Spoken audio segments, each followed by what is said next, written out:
Our state capitol today flooded with a tidal wave of protesters angry over Governor Whitmer's stay-at-home order. The rally is underway and thousands packed the grounds, their cars jamming the streets around the Capitol. They say to tell the governor that enough is enough. And this is why our state is largely shut down right now. Almost 1,800 Michigan citizens have died from the COVID outbreak. 27,000 people have gotten sick from this deadly bug. But the masses protesting in Lansing today say the governor is going beyond just keeping the state safe, that the shutdown is an overreach that's hurting more people than it's protecting. Our team coverage starts with political reporter Rick Albin in the thick of it. Hi, Rick. Emily, a lot of the people here today are saying things like, we want to work. Why are we not considered essential?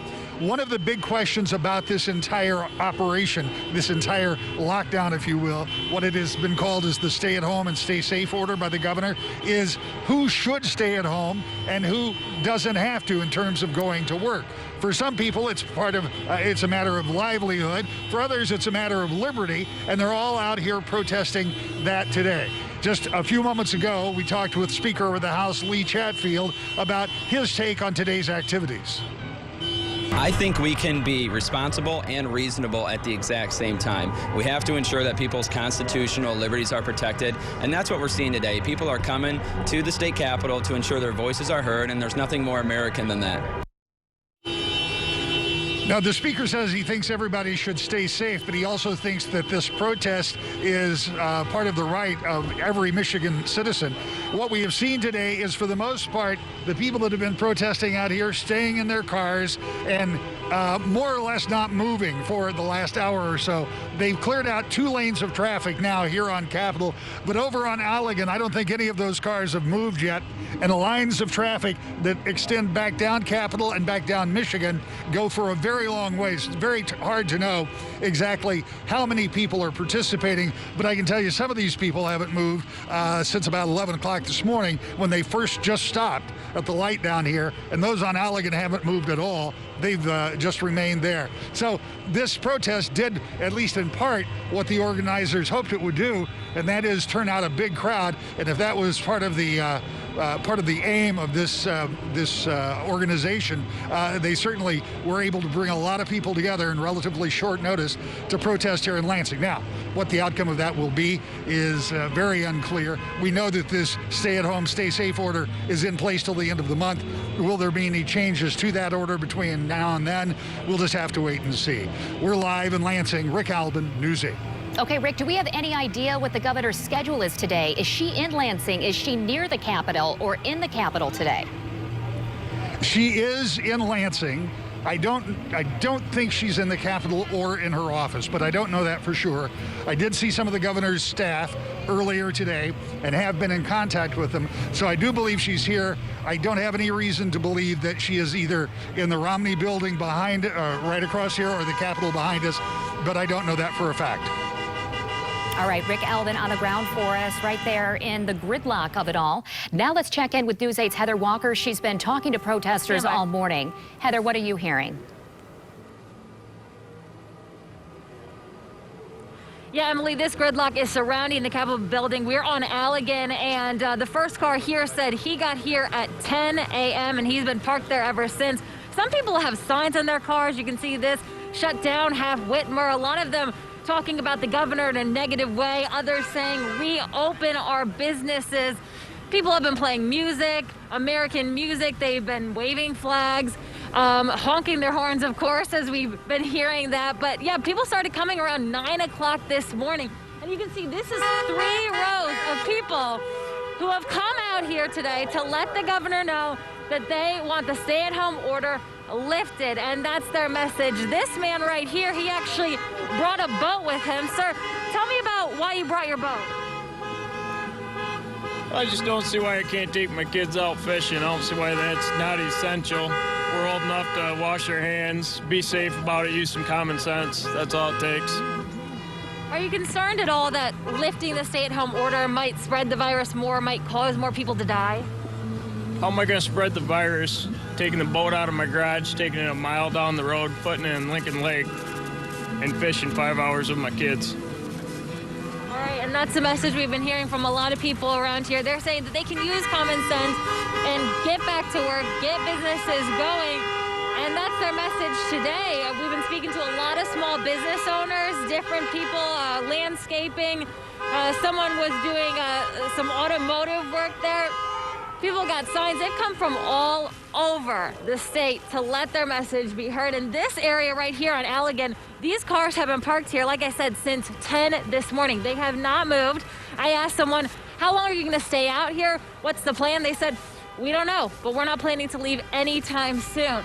This woman here, she made her signs herself. Ma'am, tell me why you're out here today.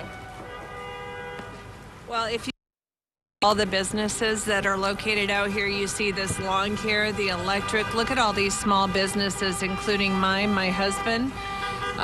Any businesses who are represented out here, or anybody who just wants their essential freedoms in Michigan back. So we're here to fight for the freedom of not only Michigan, but all United States citizens that have a right under our Constitution to have freedom of movement, freedom of providing for our families, freedom of educating our families, freedom of feeding our families. And that's the basic premise today, is not that we're against protecting those individuals who are sick by maybe quarantining them in their homes, but by allowing the rest of us to carry on our lives. And what about the recommendations from healthcare workers and scientists that say we need to stay home in order to keep people alive? Well, there's two things I want to be clear of. If the recommendations from the so-called scientists, and I'll say this very carefully, could be followed up with facts that everyone can trust, with no fear that any data is being compromised by the coding for the COVID deaths, which we've seen. We've heard from the healthcare workers this fact. We've seen the recommendations coming out from the CDC that talk about this. If we could trust and verify that data without just taking Fauci and everybody's word for it, we could abide by that and maybe trust it a little bit more. The second thing is I believe very strongly in herd immunity. And I think that the longer we stay in quarantine, the more at risk in the future we are. All right, so that's the message that we're hearing out here. A lot of mistrust for the governor and her decisions during the stay-at-home order as we fight this pandemic. Reporting live in Lansing, Heather Walker, News 8. Okay, Heather, thank you. News 8's Leon Hendricks also on the ground for us. He is in the yard of the Capitol right now. Leon?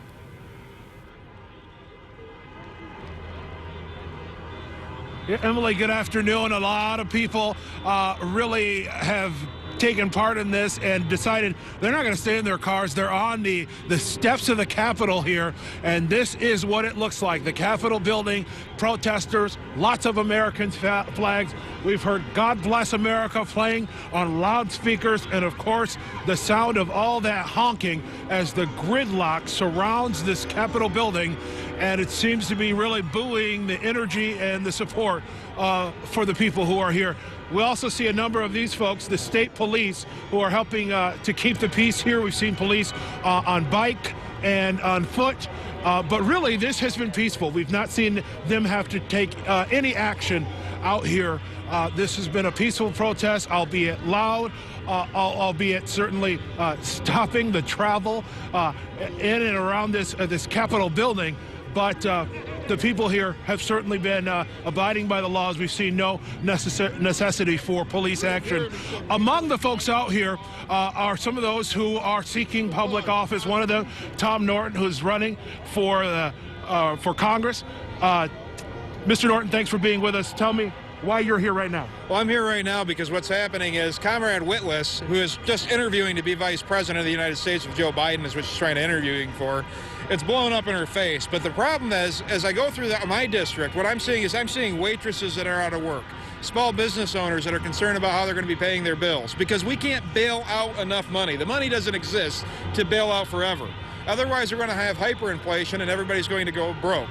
And the problem is the cure has become worse than the disease. If you look at some of these call centers that deal with suicide prevention, they're talking about 400% increases in phone calls. Cops are responding to 911 for higher suicide rates right now because of depression and everything else.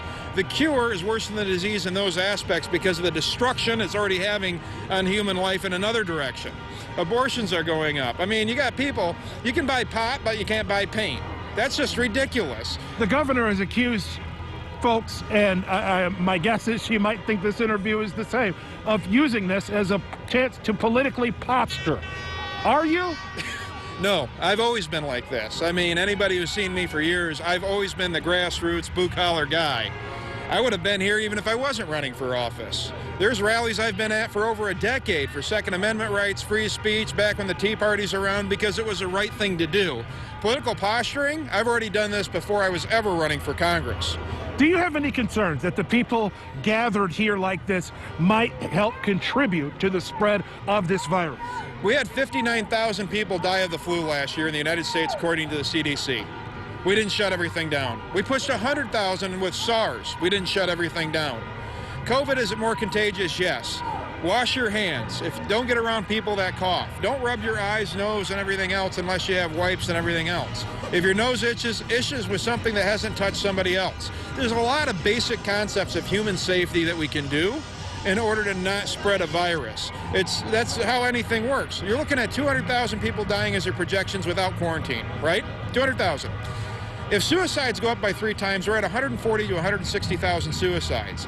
The economy will take years to recover the way that they are crushing it and crushing small business owners and waitresses, which means we're going to be up over 100 to 150,000 for years to come. The cure is worse than the disease, just in those numbers, not including the spikes in abortions and everything else. Human life count numbers, that's real numbers. That's why Comrade Whitmer, she's literally breaking this down. We got neighbors turning in neighbors like they're part of the Hitler Youth Program. This is ridiculous. All right, Tom Norton running for Michigan's 3rd Congressional District. Thank you for talking with us. We've seen a number of people running for office who are here today, but it's been quite a scene. But again, we're happy to report at this point things happen here on the lawn in front of the Capitol building. We'll keep you posted on what happens here. Right now, we're reporting live in Lansing. Leon Hendricks, News 8. Okay, thank you, Leon and Heather and Rick. And our team coverage continues right now. Tom Hillett is working to give us